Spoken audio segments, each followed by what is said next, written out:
어느덧 장마가 끝났다고 기상청에서는 발표가 있었습니다. 장마가 끝나자마자 무더위가 계속되고 있습니다. 그런데 이 무더위 속에서도 곳곳에서 많은 소식들이 들려오는데 그 가운데 하나는 가수들의 콘서트 소식입니다. 이 많은 사람들이 가수들의 콘서트에 가서 열광하는 것을 보게 됩니다. 어떤 이들은 앨범 재킷이나 미디어에서 만난 얼굴과 표정, 그것이 아닌 다른 모습의 아티스트들을 보기 위해서, 또는 현장 속 수많은 관객이 함께 내뿜는 열기를 경험하기 위해서, 콘서트에서만 맛볼 수 있는 현장의 특이점들을 맛보기 위해서 콘서트에 간다고 합니다. 하지만 그러한 콘서트보다 더 열광할 만한 찬양이 여기 있습니다. 그것은 바로 다윗의 시편입니다. 다윗의 시편은 가수들이 이야기하는 노래와는 다른 내용들이 있습니다. 오늘날 가수들이 이야기하는 노래들을 보면 서정적인 멜로디와 사람들의 심금을 울리는 가사들로 사람들의 대중들을 충족시키려고 합니다. 하지만 다윗의 시편은 사람들을 충족시키는, 사람들의 소망을 이야기하는 노래가 아닙니다. 다윗의 시편은 인간의 창조 목적, 그 목적인 하나님을 높이며 즐거워하는 모습을 보이는 시편입니다. 특별히 오늘 다윗의 시편에는 하나님만이 왕이십니다, 하나님만이 나의 왕이십니다, 하나님만을 찬양합니다라는 고백 가운데 있습니다. 다윗 왕도 물론 본인 자신도 왕으로서, 이스라엘의 왕으로, 많은 이들의 통치자로서 높은 자리에 있었습니다. 하지만 진정한 왕은 자기 자신이 아닌 하나님임을 고백하며 왕이신 나의 하나님이라고 고백하고 있습니다. 오늘 우리가 읽은 시편 145편 1절에 나온 다윗의 고백입니다. 왕이신 나의 하나님. 다윗은 왕이신 나의 하나님을 고백하면서 찬양하고 있습니다. 그렇다면 오늘 이 시편 145편의 본문 가운데 다윗이 고백하는 하나님은 과연 어떠한 분이신지, 왕이신 하나님이라고 이야기하고 있는데 그 왕이신 하나님은 과연 어떠한 분인지 함께 알아보고 기도하고자 합니다. 가장 먼저 다윗이 고백한 왕이신 하나님은 위대하신 하나님입니다. 어떤 점에서 위대하십니까?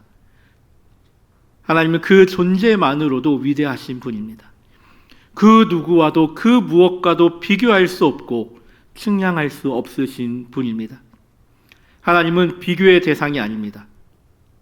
하나님은 가지신 특성만으로도 그 한계를 정할 수가 없습니다. 무소부지하신 분이십니다. 공간적으로도 지식에도 시간에도 한계가 없으신 분입니다. 스스로 존재하시는 분, 이 세상을 창조하신 분, 변치 않으시는 분, 어디에나 계시는 분, 모든 것을 아시고 모든 것을 다스리시는 분입니다. 그러하기에 오늘 3절의 말씀처럼 다윗은 고백할 수밖에 없었습니다. 함께 읽어보겠습니다. 여호와는 위대하시니 크게 찬양할 것이라. 그의 위대하심을 측량하지 못하리로다. 아멘. 이런 위대한 하나님, 측량하지 못할 하나님을 다윗은 읊조리고 선포하고 찬양하는 것밖에 할 수 없다고 고백하고 있습니다. 두 번째로 다윗이 고백한 왕이신 하나님은 어떠한 분이십니까? 8절에 인자하신 하나님으로 고백하고 있습니다. 인자하신 하나님, 원어로는 헤세드라고 고백합니다. 언약의 신실하신 하나님의 그 사랑입니다. 변함없으신 하나님의 사랑을 고백합니다. 하나님은 우리가 죄로 타락하였을 때에도 우리를 사랑하셨습니다. 그 사랑은 우리를 포기하지 않고 구원하시는 놀라운 은혜의 역사를 허락하였습니다. 그 은혜는 당신의 백성들을 불쌍히 여기시고 문제를 해결하기 위한 조치까지 행하십니다. 이러한 일들은 긍휼하심을 통해서 아파하는 이들을 위해 자비를 베푸십니다. 우리들이 하나님 앞으로 돌이키고 돌이키지 않아도 포기하지 않으시는, 노하지 않으시고 기다리시는 그 하나님을 다윗은 찬양하고 있습니다.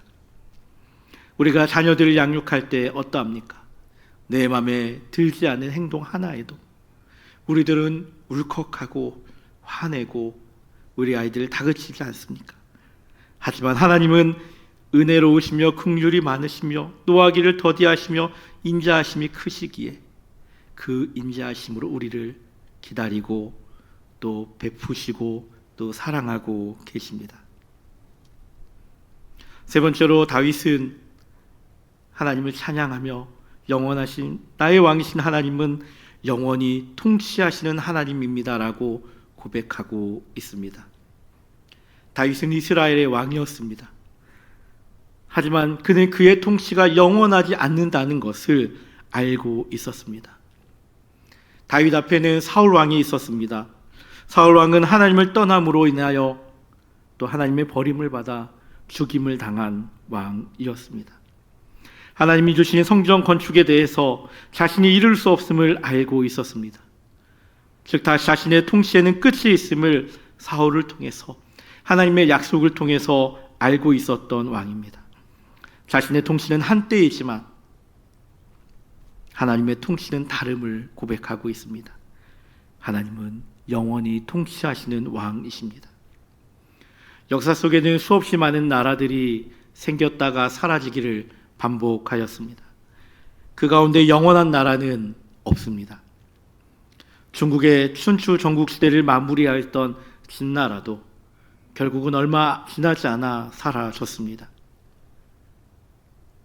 위대한 정복왕이었다는 알렉산더 대왕이 많은 나라를 정복하였지만 그의 나라도 길지 아니하였습니다.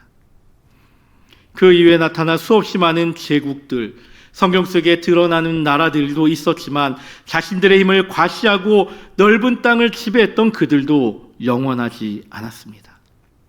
오직 하나님의 나라만이, 오직 하나님만이 영원히 통치하십니다. 하나님은 창세전부터 계셨고 오늘도 계십니다. 내일도 계십니다. 마지막에도 계시는 분입니다. 처음과 끝이 되시는 분입니다. 영원히 통치하시는 하나님, 다윗 왕은 찬양하고 있습니다. 우리 13절 말씀을 함께 읽어보겠습니다.